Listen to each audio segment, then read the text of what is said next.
Bonjour à tous, bienvenue sur Aventure Crypto.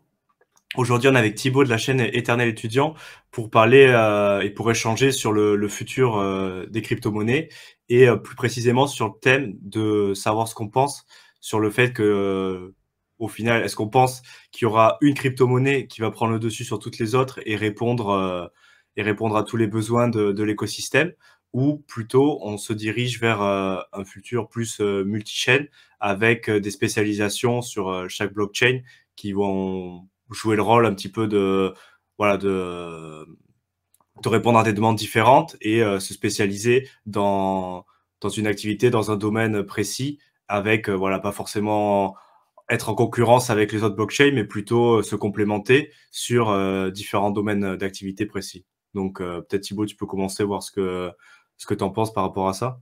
Ouais, bah écoute, il y a plusieurs années en arrière, je pense que au tout début, quand le Bitcoin est apparu et quand on a commencé à avoir les premiers forks, je pense qu'on pouvait se dire que le seul et unique aujourd'hui alternative sérieuse qu'on pouvait avoir pour détenir son propre argent, récupérer sa souveraineté monétaire, etc.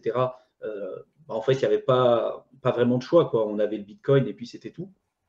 Aujourd'hui, d'ailleurs, Bitcoin joue toujours ce rôle-là, le côté réserve de valeur 2.0, et puis bah, toutes ces caractéristiques qui font qu'aujourd'hui, le Bitcoin reste intéressant. Néanmoins, j'ai l'impression que plus on avance, plus on se dirige vers un monde qui va être multi-chain, cross-chain, et que, bah, comme tu l'as évoqué au départ, on a des produits ou des blockchains qui vont répondre à certaines spécificités et d'autres à d'autres objectifs. C'est-à-dire que moi, je trouve qu'un des gros problèmes qu'on retrouve aujourd'hui dans l'univers crypto, c'est vraiment le tribalisme qu'on a avec les différentes communautés. Les investisseurs qui ont décidé d'investir sur un projet qu'ils affectionnent particulièrement bah, vont considérer que ce projet-là va être révolutionnaire et que tout le reste, en fait, sur lesquels ils n'ont pas investi, c'est de la saloperie et ça sert à rien. Et je trouve que c'est dommage parce que ça nuit à beaucoup d'innovations, ça nuit aussi à la vision que peuvent avoir les gens de l'extérieur du domaine crypto. C'est-à-dire qu'on est déjà une toute petite communauté par rapport à d'autres actifs qui sont bien plus implantés comme l'immobilier, la bourse, etc. Et la vision commune reste quand même d'avoir une souveraineté monétaire, d'apporter une décentralisation, d'éviter le risque de contrepartie, d'avoir une résistance à la censure.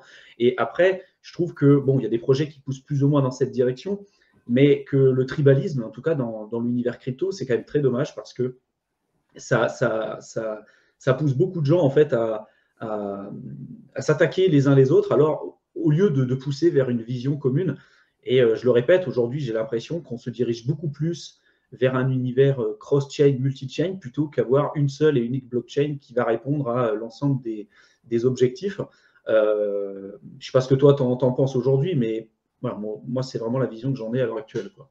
Oui, on est à peu près sur les mêmes lignes du coup, parce que c'est plus un peu pour, voilà, pour répondre aux communautés, comme tu as dit, le tribalisme et les maxis, par exemple, de Bitcoin surtout. C'est vrai que c'est Mais une même d'Ether, communauté hein. qui est. Tu as, Même d'Ether, oui, oui, tout à l'Ether fait. Mais Maxi, Bitcoin Maxi. XRP, voilà, il y a plein de Ouais. communautés qui sont sur certains projets qui sont assez virulentes à défendre et leurs projets et attaquer les autres. Et c'est vrai que du coup, je te rejoins dans le fait que c'est un peu dommage de passer à côté d'innovation et parfois aussi de plus-value intéressante à faire sur d'autres projets, juste pour être un peu borné, de pas vouloir regarder ce qui se fait un peu à côté. Et objectivement, par exemple, voilà, sur Bitcoin, ouais, c'est vrai que ça remplit très bien sa fonction, peut-être voilà, d'or digital, voilà, qui est le nouveau schéma narratif qui a été implémenté. Mais moi, je vois mal aussi comment Bitcoin, par exemple, pourrait supporter tout l'écosystème crypto. Enfin, je veux dire, c'est pas programmable facilement. Tous les devs sont sur Ethereum.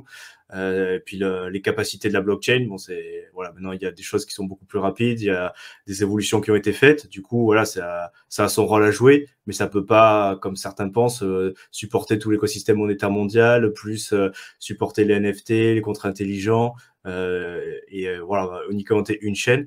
Et du coup, je te rejoins totalement dans le fait qu'il y aura sûrement un univers multi-chain, et en plus avec de plus en plus de ponts qu'on a vu se développer, mais pas mal sur le dernier bull run, des solutions cross-chain, des bridges. Bon, après avec les problématiques qu'on a vu aussi, mais au final, je pense que c'est quelque chose qui a émergé comme une nécessité au final de non seulement avoir plusieurs blockchains, mais aussi de pouvoir bridger ses actifs entre ces chaînes et avoir des solutions sûres qui permettent de faire ça. Parce que c'est vrai que pour l'instant, il y a des bridges qui existent, mais on a vu pas mal des attaques, des scams qui ont été réalisés.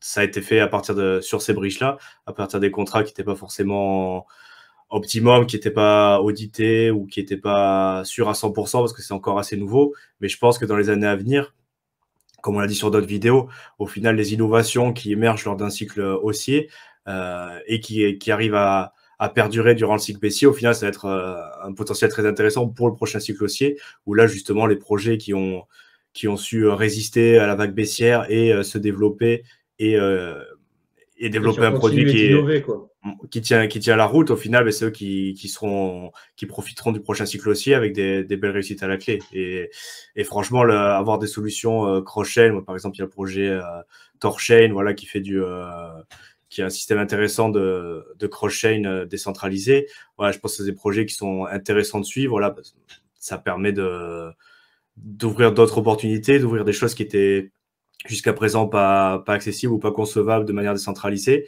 Et je pense que ça va dans le bon sens. Et voilà, on se dirige vers... Peut-être quelques précisions sur le projet Torchain, parce que l'idée aujourd'hui, c'est ce qu'on expliquait sur plusieurs de tes vidéos, c'est que le problème aujourd'hui des crypto-monnaies, c'est qu'on a certains écosystèmes qui se développent, qui ont une communauté avec des gens qui les suivent, et même quelquefois des communautés très importantes. Le problème, c'est qu'il n'y a pas de lien très difficilement des liens entre les différents écosystèmes. Alors, tu as parlé des bridges, mais le problème des bridges, c'est que, par exemple, on peut citer le cas de Wormhole, qui était normalement un bridge qui existait, je crois, entre Solana et Ethereum, si je ne me trompe pas. Ils faisaient même plus, mais ouais. En gros, voilà, et donc ils se sont fait hacker. Après, ils ont dû changer de nom parce que ça avait posé des soucis au niveau du branding. Mais les bridges aujourd'hui, donc les ponts qui existent entre les différentes blockchains, ça existe, mais c'est encore ça n'a pas été énormément testé encore par le marché. Il y a plein de failles de sécurité, de contrats intelligents, et donc c'est pour ça qu'il y a beaucoup de hacks. Donc le problème qu'on a aujourd'hui, c'est de faire cette interconnexion et cette interconnectivité entre les différentes blockchains. Par exemple, aujourd'hui, si vous avez du Bitcoin et que vous voulez faire fructifier vos Bitcoins sur de la finance décentralisée, vous ne pouvez pas. Le seul moyen pour vous de le faire, c'est d'aller wrapper vos bitcoins, donc de les tokeniser, de les mettre sur la blockchain Ethereum. Donc vous allez passer via un intermédiaire qui s'appelle BitGo, qui va wrapper vos bitcoins. Vous allez donner un bitcoin, les déposer sur un contrat intelligent qui va vous donner une tokenisation de votre bitcoin qui va s'appeler le wrap bitcoin. Et puis ce wrap bitcoin, derrière, vous pourrez éventuellement l'utiliser sur la finance décentralisée sur Ethereum. Mais pareil, sur Ethereum, si vous voulez échanger des tokens qui ne sont pas issus de la blockchain Ethereum, notamment sur Uniswap, vous ne pouvez pas. Vous êtes obligé de passer par un autre système, par un système de bridge, etc. Sur Uniswap, vous pouvez échanger que des ERC20 entre eux ou avec de l'Ether, qui est le coin natif de la blockchain Ethereum. L'idée derrière Torchain, c'est de permettre de pouvoir faire des transactions cross-chain, mais de manière native. C'est-à-dire qu'aujourd'hui, si vous voulez échanger du Bitcoin contre de l'Ether de manière décentralisée, vous ne pouvez pas. Vous êtes obligé de passer, ou alors avec de l'atomic swap, mais c'est un fonctionnement qui est quand même assez spécifique. Mais pour le coup, vous êtes obligé souvent de passer par des plateformes centralisées. Si vous voulez échanger du Monero contre de l'Ether, c'est pareil. Vous êtes obligé de passer souvent par des plateformes centralisées. Bref. L'idée derrière Torchain, c'est d'unifier un petit peu tout ça et d'éviter d'avoir des îlots qui vont fonctionner indépendamment un peu les uns des autres pour créer une couche de base qui va permettre d'échanger de la valeur de tous les écosystèmes les uns avec les autres en fait. Et ce, de manière native, sans l'utilisation d'intermédiaires. Et jusqu'à présent, ce n'était pas possible.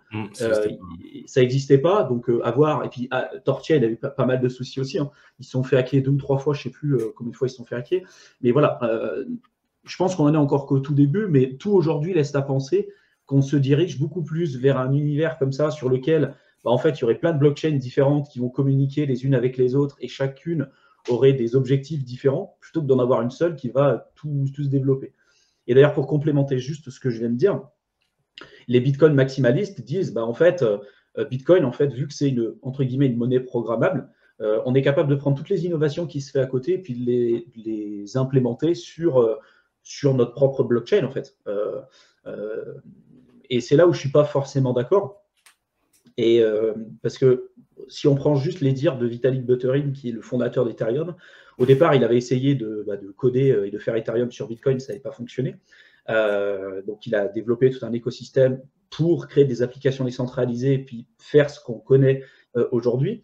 Mais il y a des contrats intelligents qui sont aussi disponibles sur Bitcoin, mais en termes d'adoption, ça n'a rien à voir avec ce qu'on est de voir sur Ethereum. Il y en a qui disent, ouais, mais regarde, on peut implémenter même la DeFi sur Bitcoin. Mais regarde, la DeFi, il y a des applications de DeFi sur Bitcoin, mais qui les connaît? Qui les utilise?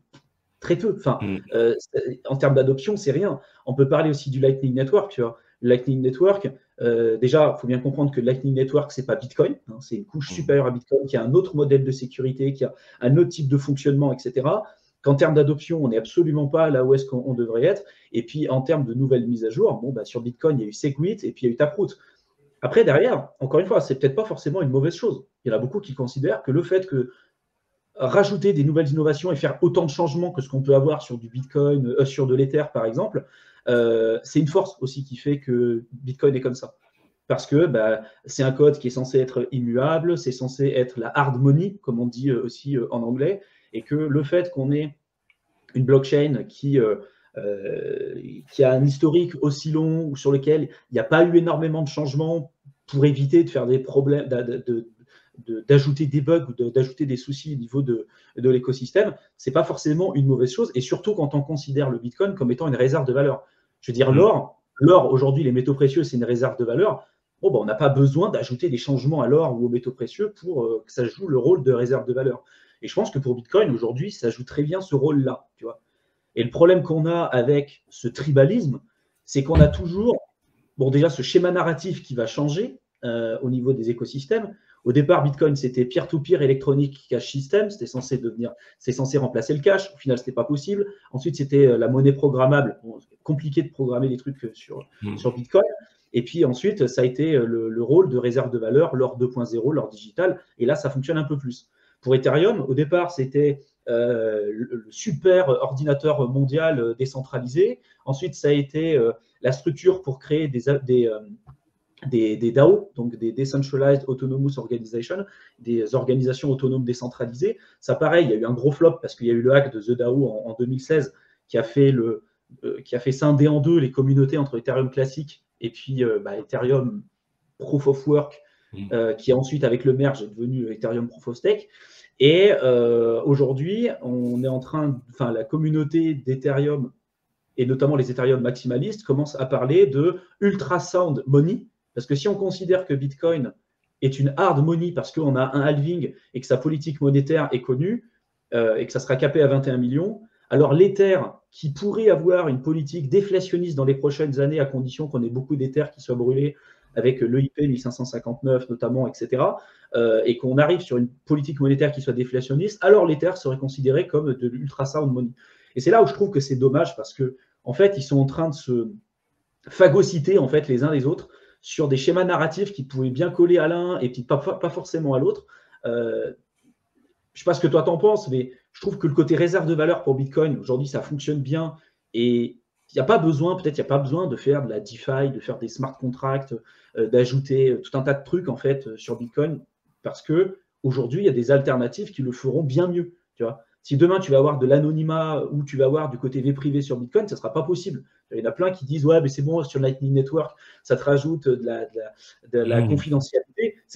Alors, tu auras peut-être plus de confidentialité que tu pourrais avoir théoriquement aujourd'hui. Et d'ailleurs, Taproot était censé rajouter une confidentialité un peu plus importante. Mais le problème, c'est que on reste quand même sur une blockchain transparente et qu'on n'aura jamais le même niveau de fongibilité et on n'aura jamais le même niveau de confidentialité qu'on pourrait avoir sur des blockchains opaques comme Monero, par exemple. Tu vois. Et donc, voilà, moi c'est mon avis et je trouve ça des fois un peu triste, en fait, d'avoir tout de suite... ouais, on va jeter la pierre, en fait, et c'est un peu comme une équipe de foot, tu vois. Ah, j'ai le maillot jaune, que forcément, mon équipe, c'est la meilleure et tout le reste, c'est de la merde. Et ouais, je trouve que c'est dommage qu'on ne puisse pas critiquer, évoquer certains doutes, évoquer même des questions. On peut se tromper. Hein. On peut dire des trucs qui ne sont pas vrais, ou bref, qui ne sont pas forcément exacts. Et si vous avez, ceux qui regarderont la vidéo, s'il y en a qui ont on va dire des compléments d'informations à nous donner, ça sera avec plaisir. Mais je trouve ça dommage des fois qu'on puisse même pas évoquer un sujet en fait sous prétexte de se faire traiter, se faire insulter autre chose, quoi. Enfin, Ouais, de c'est ça prendre qui... une armée de commentaires de zélotes qui arrivent pour te pourrir, ouais, mais ça arrive à tout le monde, mais c'est vrai. Ouais, après je suis d'accord, hein, c'est vraiment Bitcoin, c'est très bien, ça joue son rôle. Après, voilà, est-ce que c'est forcément obligé d'essayer de lui en attribuer d'autres, sachant que c'était la première bon, blockchain qui marche vraiment pour s'échanger voilà de la valeur en peer-to-peer. Bon, voilà.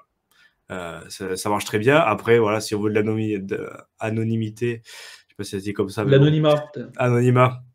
Il y a des projets, il y a des blockchains qui le font de manière bien plus efficace. Si on veut des transactions plus rapides, pareil. Si on veut des frais plus bas, pareil. Enfin, voilà, il y a plein de projets et c'est normal parce que Bitcoin 2009, voilà, là on est 13 ans plus tard, c'est normal. Et heureusement qu'il y a eu de l'évolution, qu'il y a eu d'autres projets, qu'il y a eu de la technique, voilà, des choses qui sont développées et il faut pas tout jeter juste parce que voilà, c'est pas Bitcoin, c'est pas le projet initial, c'est pas ci, c'est pas là. Et au final, on passe à côté d'innovations qui, voilà, peuvent au final se renforcer les unes les autres et au final mais, pousser peut-être plus d'adoption de Bitcoin parce que voilà si les gens au travers par exemple sur d'autres vidéos de la GameFi s'intéressent au domaine des crypto-monnaies, peut-être qu'ils vont s'intéresser aussi au schéma narratif de Bitcoin, peut-être qu'ils vont se rendre compte que c'est intéressant. Bitcoin va peut-être pousser les autres projets et au final on pourra avoir une synergie entre les différents projets avec une communauté crypto au sens large avec bon voilà l'aspect financier bien évidemment, mais aussi l'aspect idéologique derrière qui pourrait s'entraider, voilà, à proposer différentes solutions au lieu de se tirer dans les pattes parce que bon, bien évidemment on a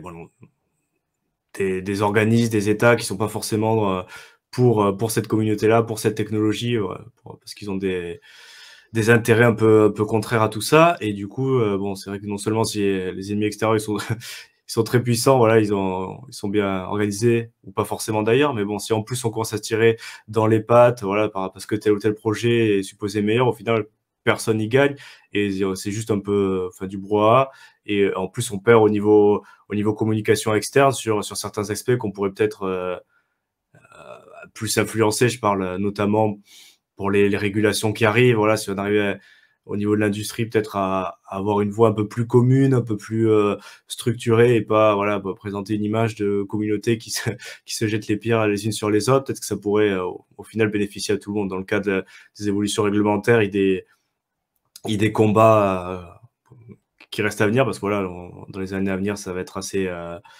assez intéressant et compliqué de voir ce qui va se passer parce que voilà on prévoit qu'il va y avoir plus de régulation, les monnaies centrales, les monnaies de banque centrale, voilà il y a des intérêts qui divergent, qui vont s'affronter et au final on gagnerait aussi au niveau sur ce plan-là à être un peu plus voilà ouvert et accepter ce qui se fait un peu à côté pour présenter une voie un peu plus commune par rapport à tout ça.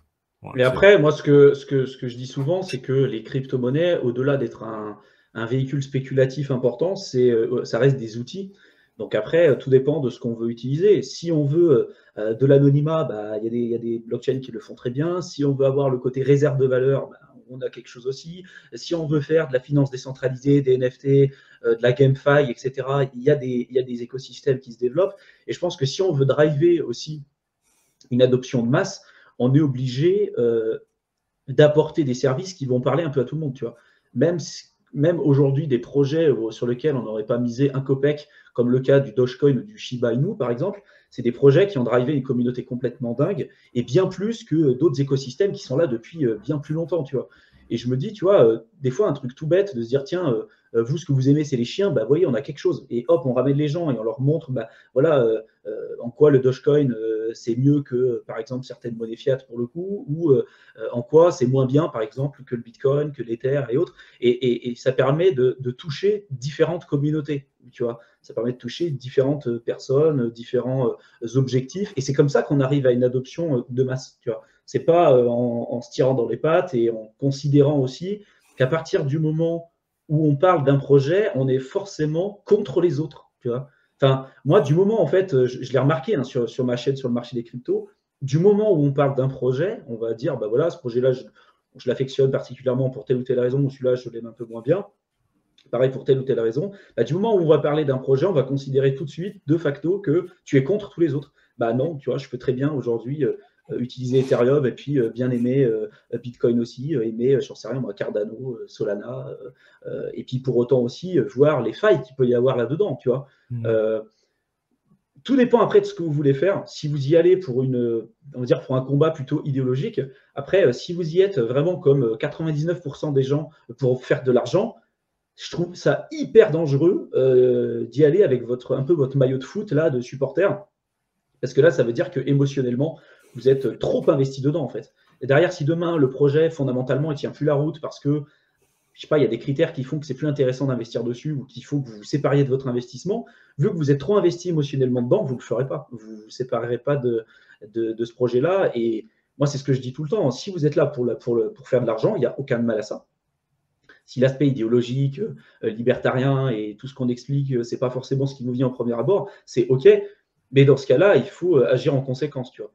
Il ne faut pas se dire, j'analyse le projet, aujourd'hui j'investis beaucoup d'argent dessus, et puis même vu que j'ai trop investi dessus et qu'aujourd'hui je suis dans le trou parce que le projet il n'est pas au même niveau que je l'ai acheté, forcément je vais attaquer tous ceux qui vont dire du mal dessus parce qu'en fait ça attaque mon bag, ça attaque là où j'ai placé mon argent, et dès que j'attaque ce truc-là, en fait je me sens attaqué moi personnellement, tu vois.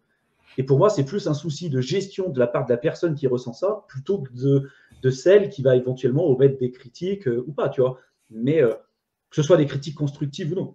Moi, je parle toujours des critiques constructives, et je trouve qu'on arrive beaucoup plus vite, beaucoup plus loin en échangeant avec les gens, en essayant de leur expliquer correctement les choses et de la manière la plus simple, parce qu'on ne vient pas tous du même milieu. On a vite tendance à oublier que dans la crypto, on est une toute petite bulle, hein, on est une goutte d'eau dans l'océan financier. À côté, il y a des millions et des millions de personnes qui pensent encore que la crypto-monnaie, c'est de la merde, que ça repose sur rien, que ça n'existera plus, que les véritables crypto-monnaies, c'est les crypto-monnaies de banque centrale, mais que le Bitcoin, voilà, c'est pas intéressant. Bref, il y a encore... Et ça, c'est l'écrasante majorité des gens, hein, malheureusement. Pour ceux qui connaissent en plus, hein, parce qu'il y en a plein qui connaissent même. Et c'est pour ça que je dis que c'est triste, en fait, d'en être à des niveaux où... en fait, on ne peut même plus évoquer une idée. C'est-à-dire que même là, le sujet de cette vidéo, est-ce que nous, on pense qu'on va avoir un univers cross-chain, multi-chain? Oui, on reste convaincu qu'aujourd'hui, c'est la direction dans laquelle on va. Est-ce que ça veut dire que ça sera la réalité? Est-ce que ça veut dire que dans les prochaines années, ça sera encore le cas? On n'en a aucune idée. Mais on a le droit quand même d'émettre une idée, d'émettre une opinion. Et les gens ont le droit de ne pas forcément l'approuver. Ils ont le droit de réfuter ce qu'on dit, de donner des arguments, mais voilà, il faut que ça se fasse de manière, j'ai envie de dire, courtoise. Et le problème sur Internet, c'est que c'est terrible. Il y a des gens... il n'y a pas de filtre, quoi. Les gens se lâchent. Ils se lâchent, et souvent, les gens qui vocalisent le plus, qui vont le plus être agressifs et qui vont le plus attaquer, c'est souvent des gens qui connaissent rien, qui ont peur, parce qu'ils ne peuvent pas comprendre, enfin, ils ont mis trop d'argent dans un investissement, ils ne peuvent pas se permettre de perdre l'argent qu'ils ont mis, donc c'est pas possible, en fait. Quand tu fais une critique sur un projet ou sur la crypto sur laquelle peut-être ces gens-là ont investi, émotionnellement, ils sont trop investis dessus, et donc c'est comme si tu les attaquais personnellement, tu vois. Ce qu'il ne faut absolument pas faire quand tu as un minimum de recul sur ton investissement, en fait. Je pense que tu as le droit d'accepter des critiques, et d'ailleurs, moi... sur tous les investissements que je fais, j'essaie toujours de regarder des gens qui sont théoriquement en accord avec ce que je pense, mais aussi plein de gens qui sont en totale contradiction avec ce que je dis. Même si des fois ça m'énerve, même si des fois je dis putain, les mecs c'est des abrutis, ou tu vois, mais j'essaye de me forcer à faire ça parce que je considère que je n'ai pas la science infuse, je considère que je peux me tromper, je considère que l'avenir est complètement incertain, et je pense que plus on en sait, enfin, il y a une seule vérité, je pense, dans l'investissement, puis même dans la vie de manière générale, c'est qu'on ne sait rien. Ça, au début, quand tu commences, tu as plein de certitudes, parce que tu connais rien, donc tu commences à dire non, c'est sûr, c'est comme ça que ça marche. Et puis plus tu apprends, plus tu évolues, plus tu te rends compte en fait que le domaine que tu pensais être comme ça, au final, il est tellement vaste que ça ouvre beaucoup plus de questions que ce que tu avais au début, et au final, tu dis, bah, j'en sais rien. Au final, il y a tellement de trucs que tu n'en as aucune idée, tu n'en sais rien du tout. Et je pense que c'est pour réussir, je pense qu'il faut faire un pas vers l'humilité, quoi. Enfin, c'est comme ça que je le dirais. Moi, ça me paraît bien, ça, pour finir cette vidéo. Donc, message humilité, voilà, et ouvert d'esprit. Faut pas se braquer, pas Voilà, pas rentrer dans des attitudes maxi, des attitudes extrêmes. Dans les cryptos, bon après c'est peut-être un peu philosophique, mais dans la vie tout court, quoi. Et voilà, et continuer de partager, d'échanger sur des bases saines et courtoises, comme tu as dit. Et voilà, de continuer ensemble d'apprendre. Donc ben voilà, si ça vous a plu, que vous voulez plus de contenu, ben, n'hésitez pas à suivre ma chaîne. Et aussi, je mettrai dans la description le lien de la chaîne de Thibaut qui lui parle plus d'investissement en général, voilà, de business en ligne, de développement personnel. Donc voilà, si ça vous intéresse, vous pouvez aller consulter la chaîne dans la description. Et donc sur ce, ben, on vous laisse et on se retrouve dans une prochaine vidéo. Merci, au revoir. Salut à tous.